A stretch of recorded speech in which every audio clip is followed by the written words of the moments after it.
Namaste,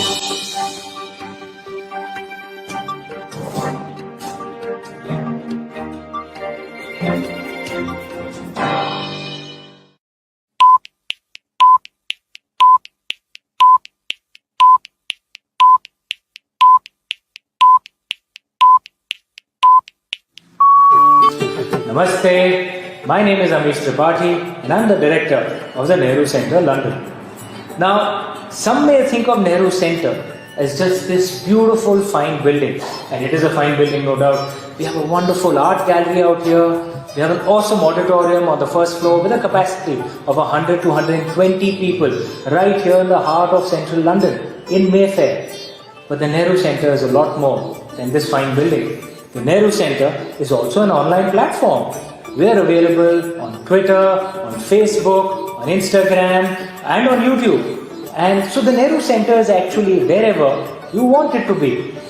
Of course, we'd love for you to come to the physical events that we organize out here when we do organize them. But do join all our online platforms as well. This is a hybrid world. We are going to have offline physical events and online events as well. So do join our online platforms and do keep giving us feedback of what you think of it. We'd love to host you out there. We'd love to hear what you think of our events, and do keep sending in your suggestions as well. We do keep imbibing and learning from the feedback that you give to us to give you programs that you guys might enjoy. Thank you so much for your kind attention. Namaste. Jai Hind.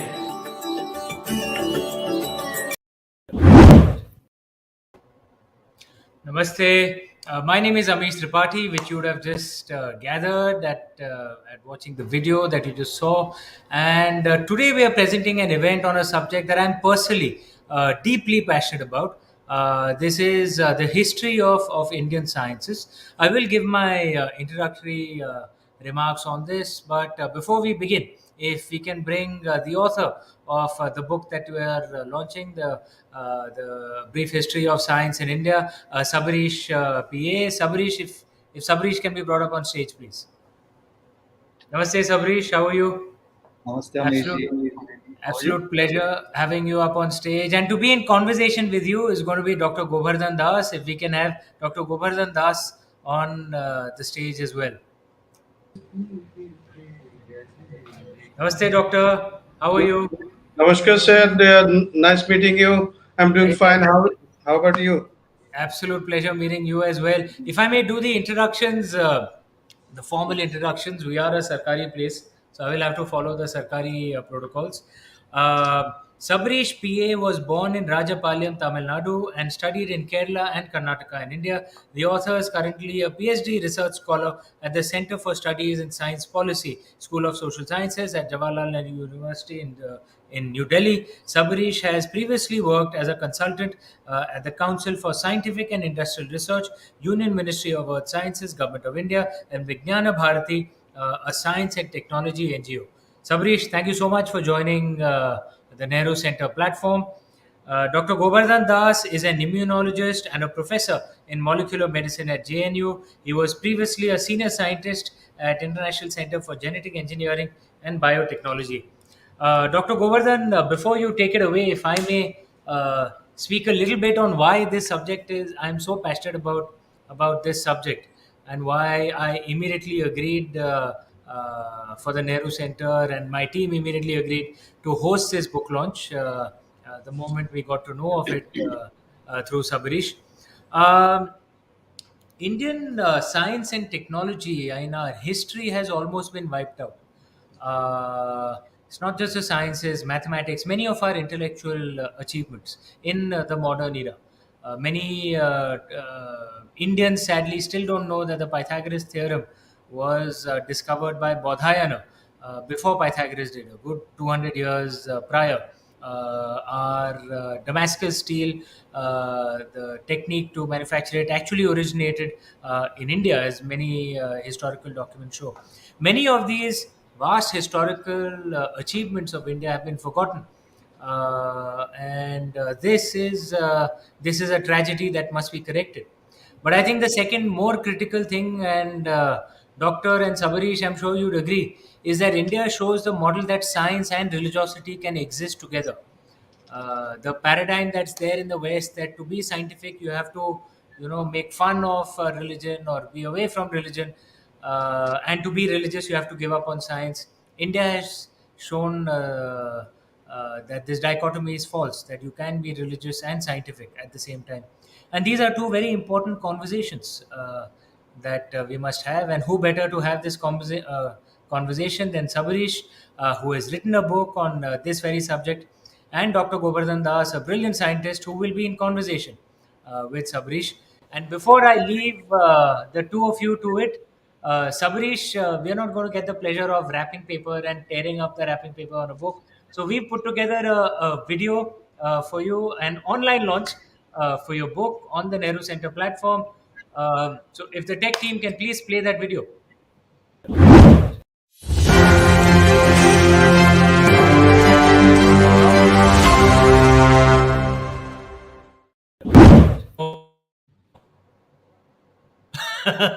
Sorry, Sabarish. We will play it when it comes back on. Sincere apologies. We just tested it just prior. But Dr. Govardhan, maybe I can leave you to the conversation, and and you, fire away. You can ask questions to Sabarish. I will exit the stage, leaving it to the two of you. Well, and thank you, sir. Thanks for introducing, and it's indeed a great pleasure to meet with you. And today, what is a privilege to talk about a few words about this book. Before that, I should start with, I should must thank President our Amish ji, who is the director of Nehru Centre, and probably present is Dr. Dr. Shukant Sanu, right? He's Yes, also Sankrant present sir. somewhere, Yeah, he is the and publisher. also Ankur Pathak, Dr. Ankur Pathak. So he's also present somewhere.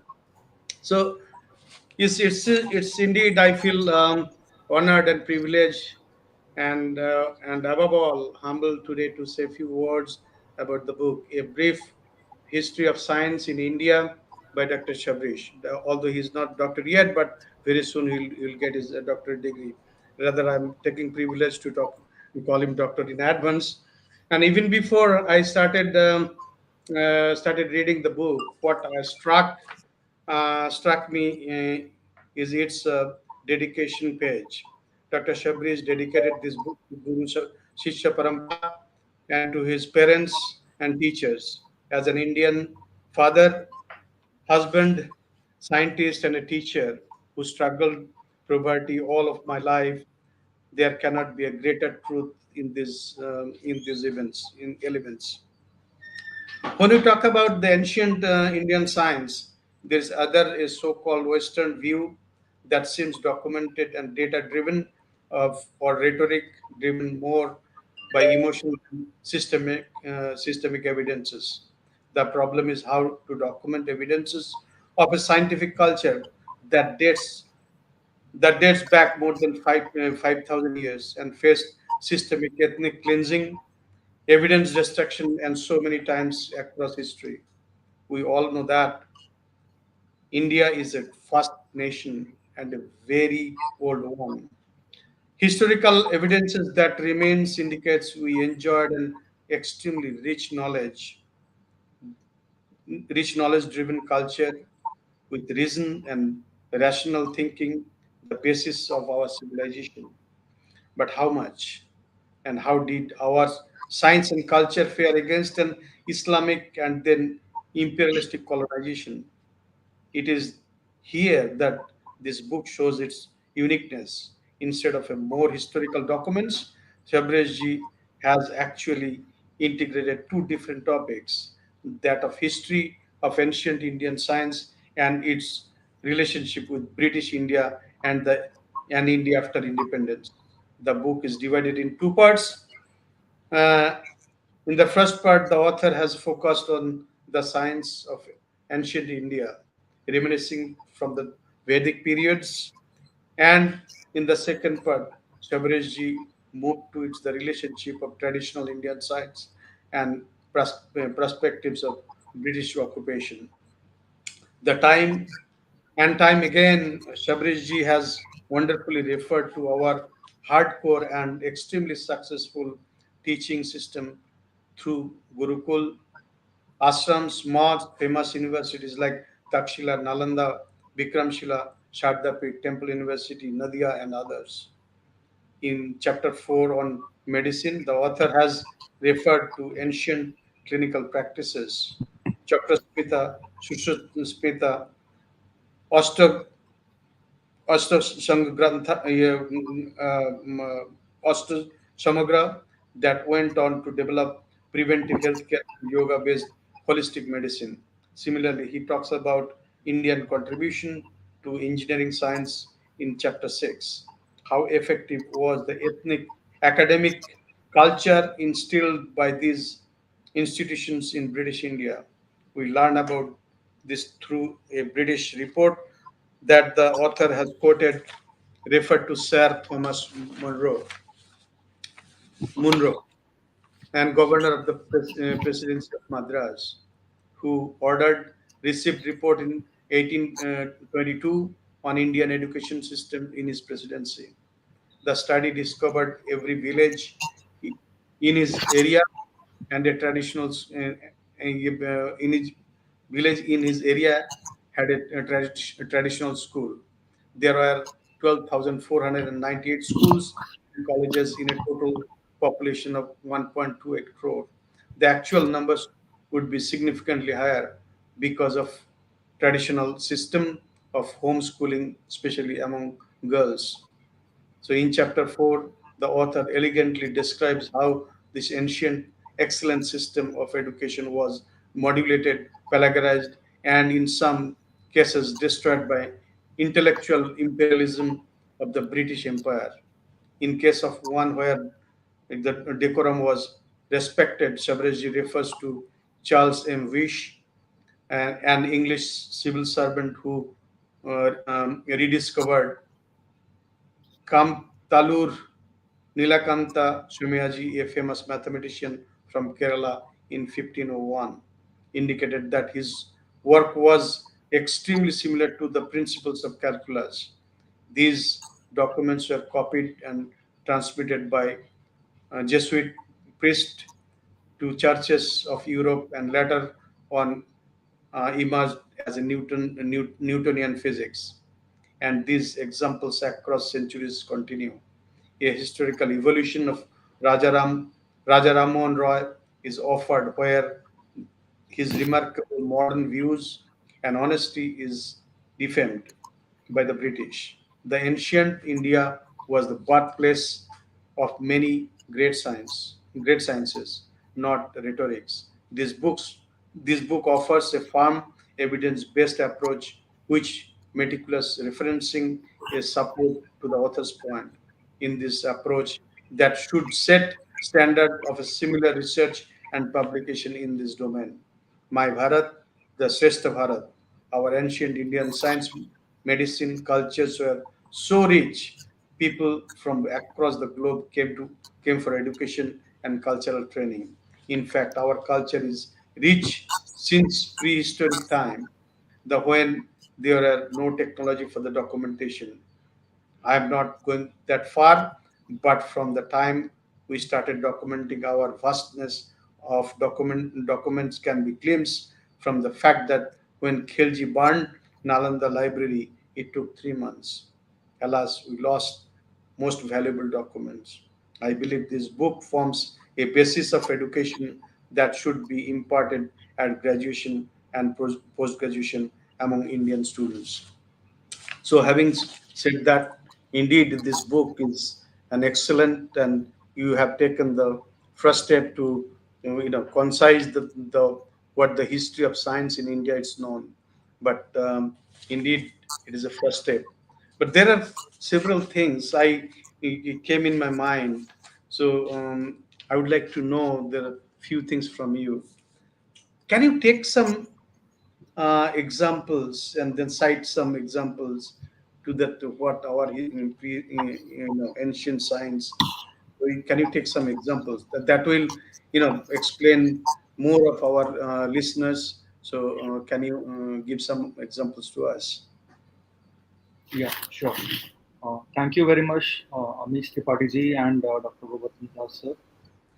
It's such a great opportunity to be associated with Nehru Centre, London, for the book launch of my book, A Brief History of Science in India.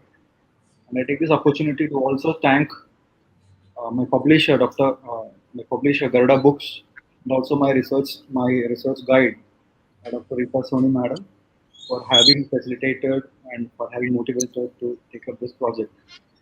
And as Gobardhan sir had definitely told that India has a very long tradition of Guru Shishya Parampara and also of a scientific tradition, scientific culture, wherein we have always excelled as a scientific Rashtra, in fact, because the period of scientific endeavors in India, it's not just in centuries, but it goes back to millenniums. One can say that the science and technology history of India is not as well developed as today it was, but definitely it was the best of its own times. Starting from the pre-Harappan period to the Mohenjo-daro culture, and later on to the medieval and also into modern India. Indian history of science and technology has never been broken. It has been a continuous process, and one can imagine that to have science and technology endeavors, one needs a prolonged period of peace and harmony in the society. There has to be political and social stability. Only then can a society take forward its scientific endeavors. So, having said that, India was definitely a true example of continuity, and wherein gradually science and technology became a part of our culture and heritage, and it became a household tradition, wherein concepts of science and technology, concepts related to health and hygiene started becoming a part of our daily lives. So there are many examples about science and technology, wherein society and science has gone hand in hand, and much importantly, science has never been in contradiction with the religion, because religion has accepted science as an entity to self cleanse. At the same time, religious philosophies has also been guiding principles philosophically as well as spiritually for the science to take forward. And I think Indian science or Bharatiya Vigyan Parampara is one science wherein it takes science and spirituality together. It doesn't differentiate or bifurcate between both, because the derivations of scientific principles and spiritual entities or essences is all from the same society or same nature that we live in. Therefore, Indian philosophy conceives science and spirituality on a singular path rather than being two different entities. So, having said that, our Guru Shishya Parampara, coming from the long tradition of Guru Shishya Parampara, it was not in one go, but we had a lot of universities. You can say we had a lot of mutts, we had ashrams, but in science and technology was an integral part of education system. So some of the universities which I should definitely be mentioning here, the reputed universities are the Takshashila, which was in Gandhara, Nalanda, Odantapuri, Vikramshila, and Telhara in Bihar, Sharda Peeth Temple University in Kashmir, Vallabhi in Gujarat, Pushpagiri, Odisha, Somapura, Bikrampur, and Jagdala in Bengal, Morena in Madhya Pradesh, Kantalur Shala in Kiladi in modern Tamil Nadu. There were several other universities which had been there, but many of us, as we know today, they were victim of barbaric destructions, and stories of such destructions and by the sword of Islamic invaders as well as colonial policies of the British are already an integral part of this book, Brief History of Science in India. And having said that, how deep was our education system is very well documented by Sri Dharampal in his book The Beautiful Tree, which talks about the massive surveys which was undertaken by the British Empire in India, be it in the Madras Presidency, be it in Bengal Presidency, be it in Awadh, or be it in the Punjab after annexation. In every place, they found that Indian education system was far better than that of the British, and they found that the British survey it found that every village in the colonial India or in the medieval since the medieval times in the ancient times it had a school, and that education was not there was nothing to be compulsorily made of, but it was a part of the daily lives to secure education, to secure knowledge, because knowledge and economy it went hand in hand. The local challenges they had to be solved based on the local solutions. You cannot just hijack, or you cannot just import, you cannot just bring about a solution from somewhere else and try to have a solution for the local problems.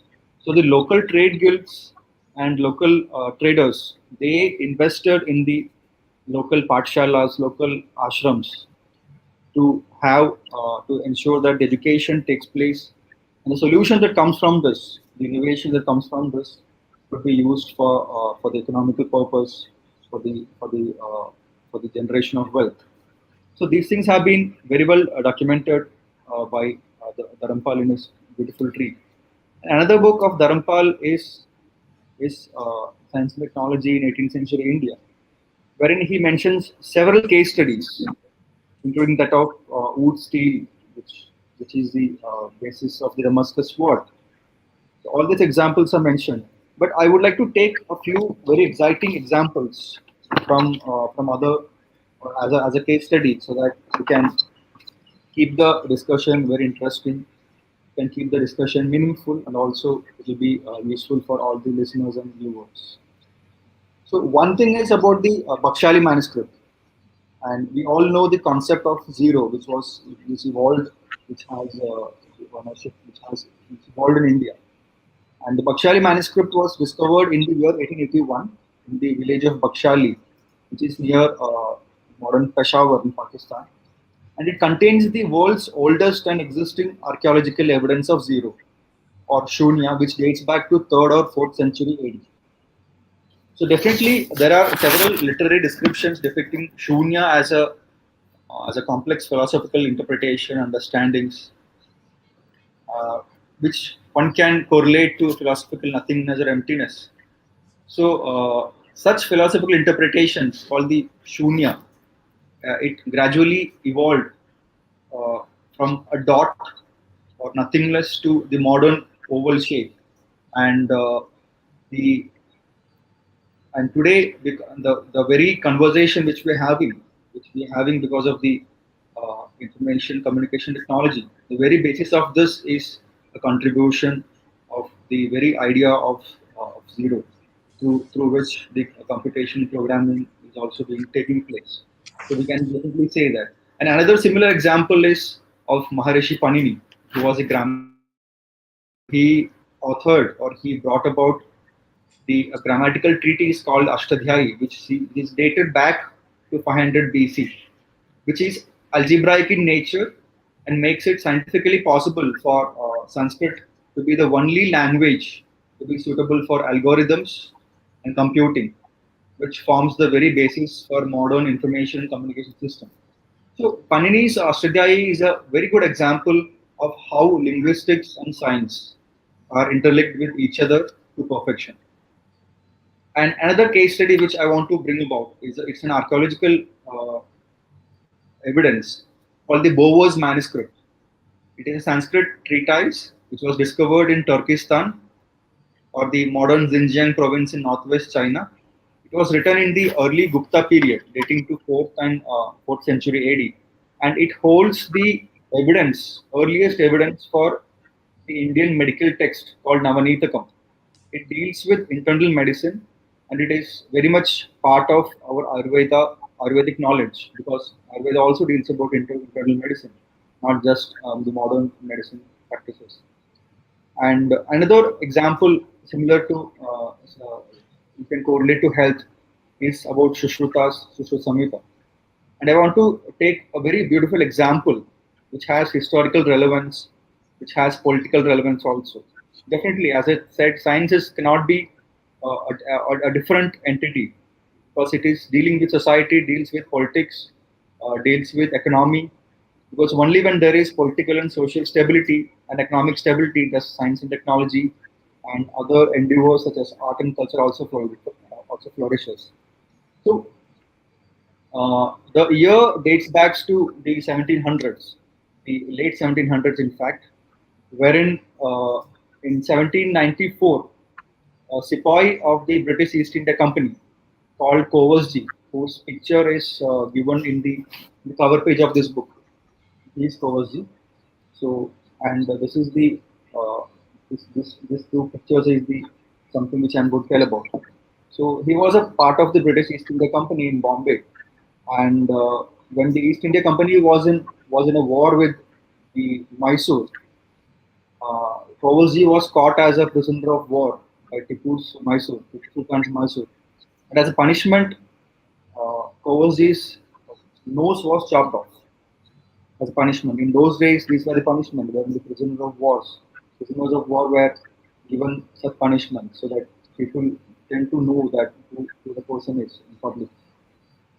So his nose was chopped off, and he lived without a nose for over a year until when he was given a nose. He was given an artificial nose, what what these days we call as nose job.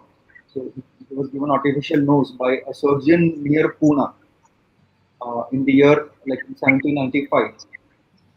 The name of the surgeon was Kumar, and so and this particular surgery was documented by two British medical officers, and it was documented in Gentleman's Magazine in the year 1794. So, and later on, it was also published in Madras Gazette, and and later on, these observations was published as a book by Constantine, who whose book titled "An Account of Two Successful Operations for Restoring a Lost Nose from the Integument of the Forehead." So that is how the Europe came to know about a technique which was unknown to it previously. And in this book, Constantine he explains about the procedures used by the Pune surgeon based on the Sushruta Samhita. So later on in the surgery was really well taken, and it started flourishing across the globe.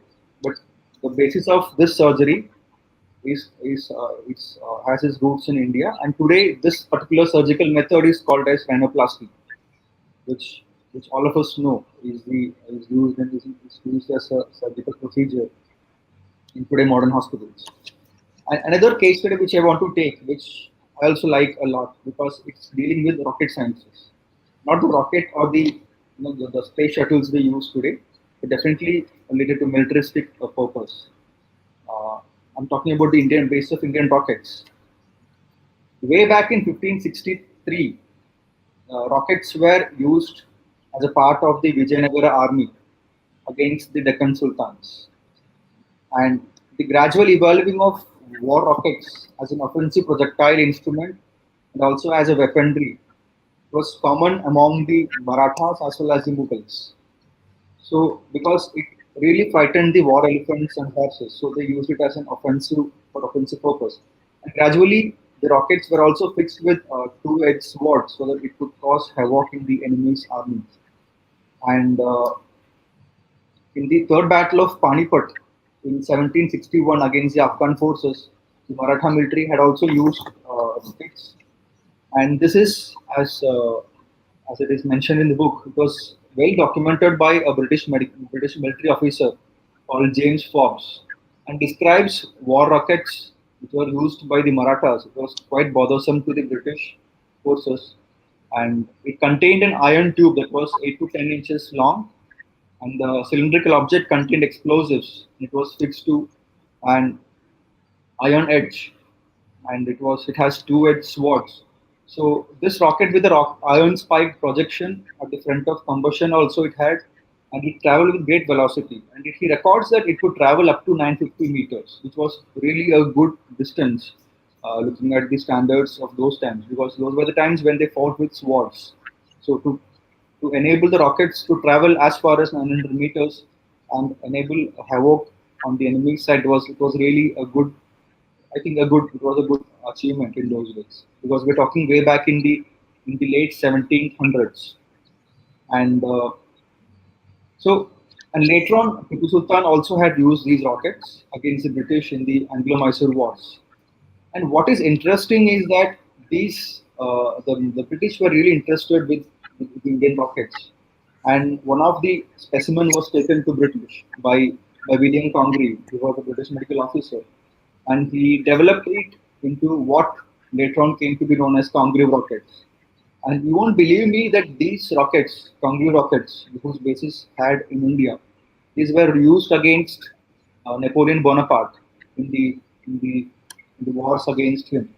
It was also used in the Battle of Waterloo, and we all know what was the result of Battle of Waterloo, wherein Napoleon was defeated. And I think definitely more research needs to be done as to how far effective was this particular rocket in the defeat of Napoleon. So that needs to be studied. And another important aspect of Indian science tradition or culture is about in the area of metallurgy. It is the origin of wood steel in India, and the technological process and the manufacturing of this particular high quality wood steel as its basis in India. It was known to the Middle East and the Arabian Peninsula for a greater amount of time. They knew that India had this technology, and therefore this particular wood steel was imported extensively to was imported by the Arabian Peninsula extensively from India.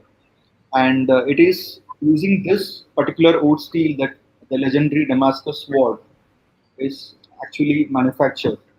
And looking at the etymology of this particular word called woods, it has its basis in the southern part of India, wherein the word urku, it means in all the languages of Tamil, Telugu, Kannada, and as well as in Malayalam, it means to be a molten state of any metal. So it is from this particular word, urku, that the word utsu has evolved, and that is how the modern world knows the word as utsu. So in those days, wood steel was known as Hinduvani and Pulat in Arab countries in reference to the steel that was made from the Deccan. The swords made using Indian woods or the Indian style were called as Hinduvi swords or Teling swords because they came from the modern Telangana region precisely, and they were far more superior than and more lustrous than any other swords made. And there are many other case studies which we have definitely mentioned in the book.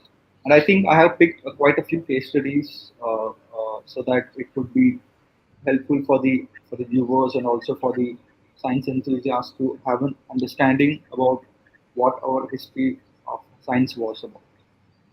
Dr. So Das? thanks, Sabareesh, and indeed you explained a great deal, and then indeed our enriched, parampara. We have wealth of information. So another thing for our viewers, can you tell us, in Ayurveda, you very well explained the three dosha, and it is is crystal clear. Can you connect with the three dosha with our modern genetics on the basis of our modern genetics? This is whole human genome is being sequenced, and so basically, if you can somehow can connect with these two, or is it not possible to connect, or you can connect somewhere? Yeah. Definitely, Ayurveda it has always been a preference for anyone who is prone to disease, at least in India. Because definitely before going to the doctors or going to a physician, we definitely look into the available materials at home, and this is not just by randomly. This is by choice. That India's traditional knowledge system it has been quite vast. It has been quite old.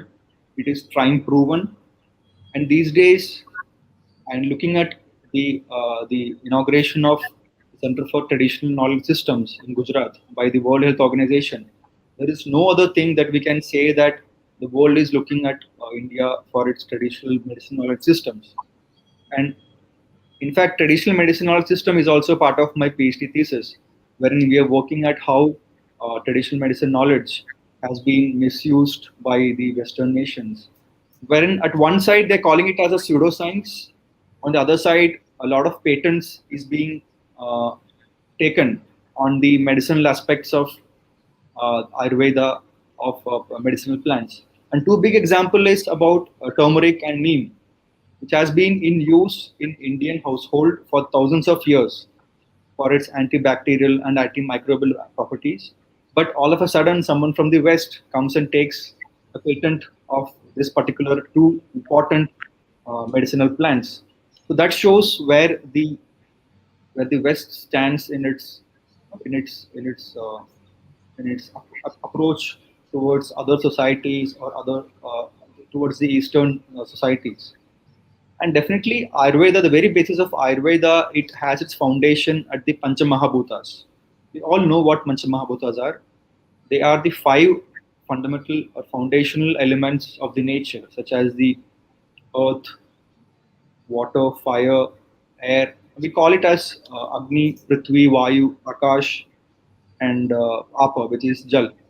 So they all have their own permutations and combinations and form the Tridoshas, which are the Vata, Pitta, and Kapha. So Vata, Pitta, and Kapha are nothing but the presentations from what the nature is. So even our own human body is a miniature version of the nature surrounding us. And definitely, whenever the nature, whenever the surrounding prakriti or when surrounding nature gets disturbed, whenever the climate changes, so it affects us also. That is how our health it it has ups and downs, and that is why Ayurveda prescribes about the food which we should eat based on the climate. There are certain foods which are not to be eaten during the winters. There are certain foods which are not to be eaten during summers, so that our body it maintains its healthiness. And definitely, this is being recognized by modern science also. There are growing examples in the ethnopharmacology, genomics, and other areas wherein Ayurveda has been seen as an alternative medicine system because it has been proven that modern allopathic medicines have great side effects. So the reason why the world is looking into an alternative medicine is because of this. That so that the side effects are minimal and the prevention is at the forefront. Very So nice. the Ayush systems, such as the Ayurveda, Yoga, Unani, Siddha, Homeopathy, they all have this particular basis on Tridoshas, and definitely Tridoshas has been found to be physical entities in our human body. It has been scientifically proven that Tridoshas are existing in our body and they cause genetic changes in our body, and it is determined during time of pregnancy itself, what will be the dosha of the child. Okay. This is how far Ayurveda and modern science has been inculcated with each other. Very nice. Very nice. So my next question will be, how important you see in the ancient knowledge or ancient science in our modern new education policy? Can you connect? Yeah, definitely, because the new education policy it gives a great deal about looking into what our past was also. It does not look into a particular system of education, but it gives a holistic approach to what education should be. And in that sense, definitely, it also concentrates about the regional languages and great deal of knowledge of Indian knowledge systems, particularly Indian traditional knowledge systems, Indian science are actually held up, literally held up in the regional languages. So unless we give emphasis in teaching in the regional languages, we will not be in a position to tap those knowledge bases. And time is really running fast, and the it's important that we need to tap the knowledge that is in the uh, in the in the in the regional the regional landscape. Having said that, I think it is also important to look into multidisciplinary perspective. When we say Indian knowledge systems, like the bifurcation such as physics, chemistry, mathematics, biology, it is a recent phenomenon. Though we had such differentiations, but what I feel based on my research is that they all had their roots in the same context of this Panchamahabhutas. It is from this that the atomical and the properties of matter, these have been derived into various perspectives. For example, if it is in physics, then we have Vaisheshika and Nyaya philosophies. If it is regarding health, we have Panchamabhutas, Tridoshas, that is in the part of Ayurveda.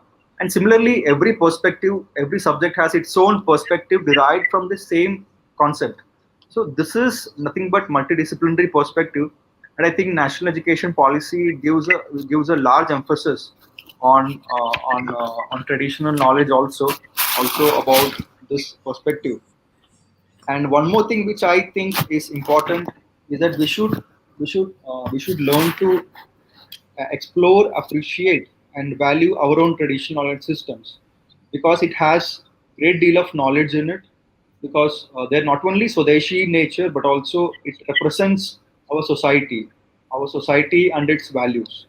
And we should also recognize the alternative methods and parameters of knowledge generation, not just the Western philosophical perspective, but also on the basis of Eastern philosophical perspective, so that they are, so that the research methodologies are more flexible, not rather, instead of being so rigid, because it is important. So because it is multi-perspective and dynamic in nature, and I think there must be better ways, or in fact rather more ways in the search of truth, rather than one singular method, or deriving or for being followed by from a singular philosophical method.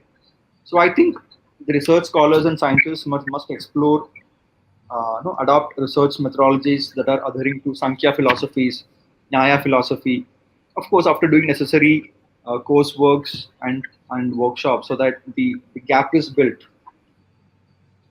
So it's fantastic, and I think we covered almost all the parts, and it's indeed it's a wealth of knowledge. What we had our ancient science, ancient history, and I welcome many questions from our viewers. That will also kind of be it's a great addition. So, any questions from our viewers?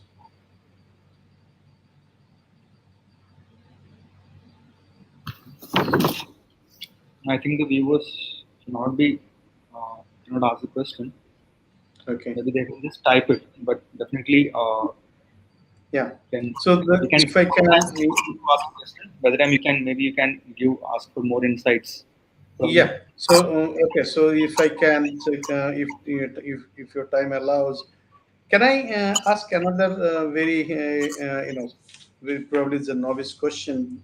How you will integrate your this wealth of knowledge and our ancient history already we know that, but with the modern science, how is there any way integrate or any way to amalgate two things together? What would be your approach? Definitely. So, see, ours is not a culture wherein we say only our knowledge is right, or what we say is right. It has been our culture. It has been a heritage to imbibe whatever comes across the way, and to give it back in an enriched format. So definitely, the Western philosophies and the Eastern philosophies do definitely have a similar have we need to go together only then, because today we live in a globalized world, and knowledge is much important, has become an important entity in the globe to survive. And in this era of the internet and in the of faster communications, I think knowledge should definitely be a collaborative in nature, and that is why I think the reason is that greater amount of emphasis is being given to multidisciplinary approach, wherein two distinct disciplines come together to give birth to a newer subdiscipline. And I think as artificial intelligence takes up much of the job, I think it should be the nature of the human mind to cultivate multidisciplinary thinking and take forward knowledge generation in a much better way. Very nice. Having said that, I think that universities like JNU and other central universities have always given emphasis to this, and national education policy also has given emphasis to this. And definitely the success of Atmanirbhar Bharat also, I think it lies in this particular perspective, wherein we are generating newer opportunities of knowledge generation that leads to self-reliance, because we cannot depend on the age-old methods of knowledge generation, definitely, because much of it has been taken over by artificial intelligence. So new methods are important, and I think this is where the ethical aspect of Eastern philosophies can come together with that of the Western nature of development, because we need to take forward sustainable development also together, because we live today in a world where climate change is going crazy. We do not know where we are heading. So ethical and sustainable development is where the Eastern philosophies can really contribute. I So think I have answered your question, Nadish. yeah, so it's a very nice. Once again, congratulations, Sabareesh, and it's indeed a great work, and you keep on doing such wonderful things. And I understand. So this is your first book, and then probably you will continue to give us more of ancient knowledge and more of this kind of books in future. And once again, I congratulate you. So basically now I think it is time to wrap up. So last words from you. Thank you very much, Gobardhan sir. And I think it has been a great pleasure interacting with you. Although we live in the same universities, it is through such occasions that we have come together for the discussion about the book, A Brief History of Science in India. And definitely for the viewers, some questions has been put. How can we buy this book? This book can be brought from the Garuda Prakashan platform. The website of Garuda Books is there, and you can buy from there. That is one option. And it can be also be brought from Amazon or Flipkart also. But I would prefer request you to buy from Garuda Prakashan or Garuda Books platform, because it is an indigenous platform. And I would request you all to purchase it directly from the Garuda Books website. Thank you very Okay. much. Thank you. Have a wonderful evening.